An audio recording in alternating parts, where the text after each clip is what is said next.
So I tested for about 4 weeks the DZO Arles Prime Cinema Set lens. And today I want to share with you what I was able to do with it, as well as how the lenses feel, look, and overall whether or not you should maybe consider to purchase them. If you don't know who I am, my name is Thierry Gibraltar and I'm a full-time videographer and photographer based in Tokyo, Japan.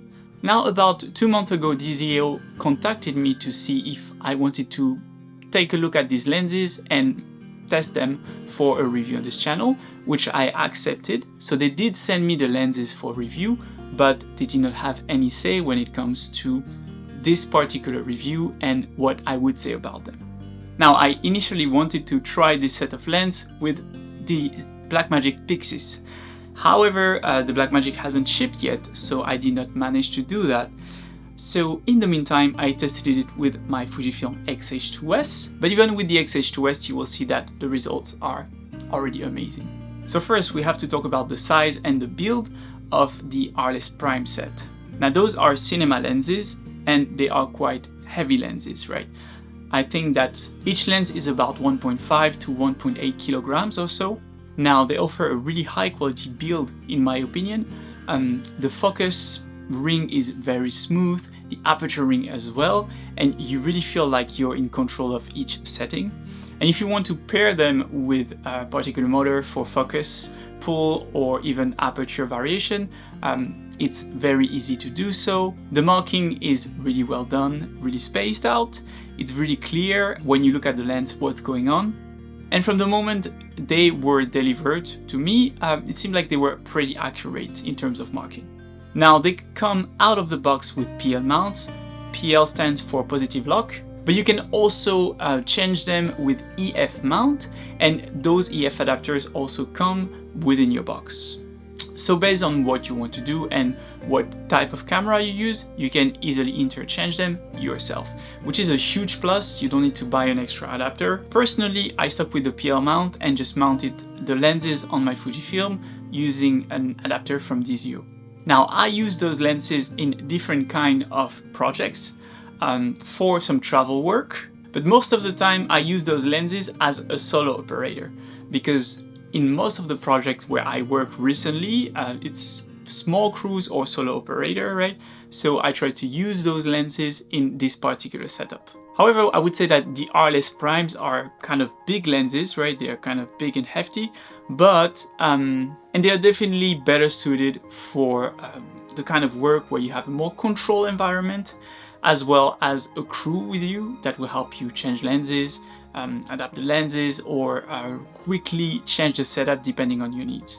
Now this is not how I use them, to be clear, because this is not exactly the kind of work that I do. I'm more kind of run and gun style of person. But can you make them work for run and gun style? Absolutely. They do slow you down a little bit, but the image quality that you get out of it kind of is worth slowing down a little bit in my opinion. So what lenses come in the set? Well, you have a 25, a 35, a 50, 75 and a 100mm. And all those lenses pretty much have the same characteristics in terms of build, meaning that you will have the same position for the focus and the aperture ring. They all come at t1.4, which is extremely useful if you need more light gathering, right? Compared to other lenses like the DZO Vespid Primes that are 2.1, or maybe the Nissi Athena or other kind of lenses like that. And they are definitely bulkier than the other lenses in the same kind of price range, and that's pretty much due to the fact that they gather much more light. Now I'm not gonna go into details here, exact technical details on the look of the lens, but overall what I love about this lens is the characteristic. The lens is actually pretty clean, but what makes it special in my eyes, right, is that while you have really good sharpness of your subject, meaning the subject that is in focus at the center especially, you really have a slow transition into out of focus area, which makes it kind of feel like a 3D image, honestly, when you look at the image that it gives you. The bokeh is smooth, the transition is smooth, and it really feels creamy and beautiful to look at. Now you can also focus quite close with all of the lenses, right? I don't remember the exact minimum focus distance, I'll put it around on the screen, But what I'm saying is that, yeah, you can get quite close to your subject, which gives for very beautiful and creamy result again. I think that one of the characteristics that jumped out for me for this lens is that it is sharp, but it gives you a really, really dreamy look, especially in the transition of out of focus areas. So why would you use those lenses? Well, personally, I think that if you are someone that solely focus on run and gun or documentary or really is a solo operator, I don't think that those lenses are exactly made for you, because they are big and hefty and would kind of slow you down, right?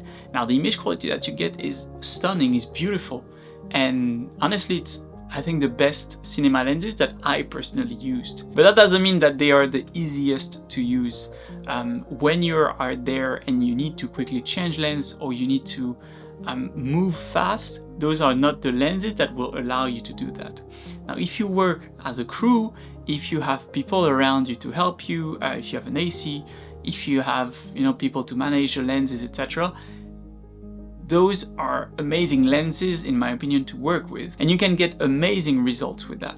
Personally, I used a lot the 25 as well as the 50, and even on the camera as the X-H2S, which is not the, you know, the best cameras that you can get out there. The image quality that I got out of the lenses is absolutely stunning. I have nothing to say bad about them. Again, the rendering that it gives you really feels like, yeah, you are watching something that is popping out of your scene, right? You have that 3D effect on your subject, and that is a really good characteristic of the lens that you don't necessarily see in other lenses at comparable price point.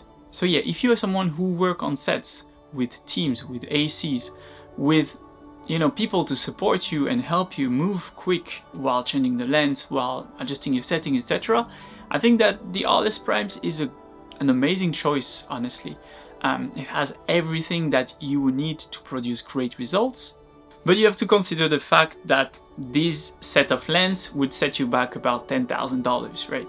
So those are 5 lenses, about $10,000 the kit. You have to really consider whether or not it is worth the investment for you, because at this point it's an investment, right? It's not amateur lenses anymore.